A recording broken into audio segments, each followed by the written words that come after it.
जय श्री राम। आइए आज सुनते हैं श्री विष्णु पुराण में कि जो गर्भ, जन्म और जरा आदि स्थानों पैदा होने वाले आध्यात्मिक त्रिविध समूह की एकमात्र सनातन औषधि भगवत प्राप्ति है। इसलिए मुनि जनों के लिए विद्वानों को भगवत प्राप्ति का ही प्रयास करना चाहिए। कर्म तथा ज्ञान ये दो ही उसकी प्राप्ति के कारण हैं। ज्ञान दो प्रकार के होते हैं, शास्त्रजन्य और विवेकजन्य। शब्द ब्रह्म का ज्ञान शास्त्रजन्य और पर ब्रह्म का बोध विवेकजन्य है। अज्ञान तो अत्यंत ही घोर अंधकार की तरह है, उसको नष्ट करने के लिए ज्ञान दीपक के समान और विवेकजन्य ज्ञान सूर्य के समान है। इस विषय में मनु जी ने वेदार्थ का स्मरण करके कहा है कि ब्रह्म दो प्रकार के होते हैं, शब्द ब्रह्म और पार ब्रह्म। शब्द ब्रह्म शास्त्रजन्य में निपुण हो जाने पर जिज्ञासु अपने विवेक ज्ञान से पार ब्रह्म को प्राप्त कर लेता है। अथर्ववेद की श्रुति अनुसार विद्या दो प्रकार की होती है, परा और अपरा।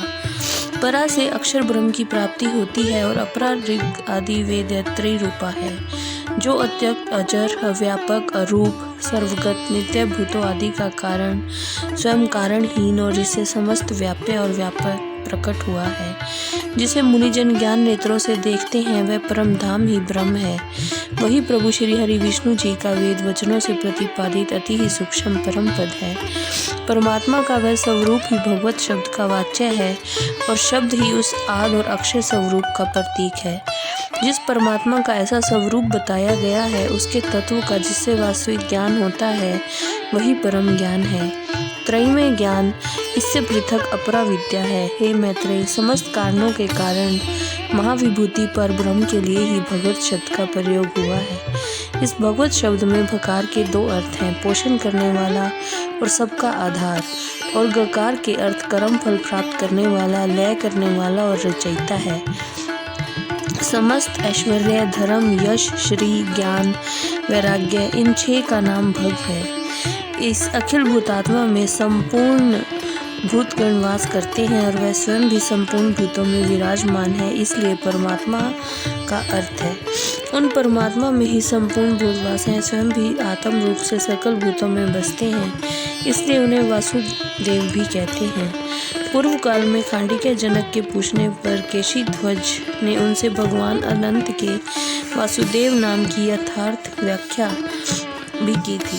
प्रभु संपूर्ण भूतों में व्याप्त हैं और समस्त भूत भी उन्हीं में वास करते हैं, इसलिए वे वासुदेव कहलाते हैं। पृथ्वी और आकाश के मध्य में जो कुछ स्थित है वह सब कुछ उन्होंने ही व्याप्त किया है। समस्त कल्याण गुणों के स्वरूप हैं। समस्त प्राणियों को अपनी माया शक्ति के लेश मात्र से ही व्याप्त किया हुआ है और अपनी इच्छा अनुसार महान शरीर धारण कर संपूर्ण जगत का कल्याण करते हैं। वे तेज, बल, ऐश्वर्य, शक्ति, वीर्य आदि गुणों की एकमात्र राशि हैं। वे प्रभु ही सबके स्वामी, सबके साक्षी, सब कुछ जानने वाले हैं। उन्हें सर्वशक्तिमान की परमेश्वर संज्ञा है, जिससे वो निर्दोष, विशुद्ध, निर्मल और एक रूप परमात्मा के रूप में देखे या जाने जाते हैं। उसी का नाम ज्ञान अर्थात परा विद्या है। जो इसके विपरीत है वो अज्ञान अर्थात अपरा विद्या कहलाती है। जय श्री राम।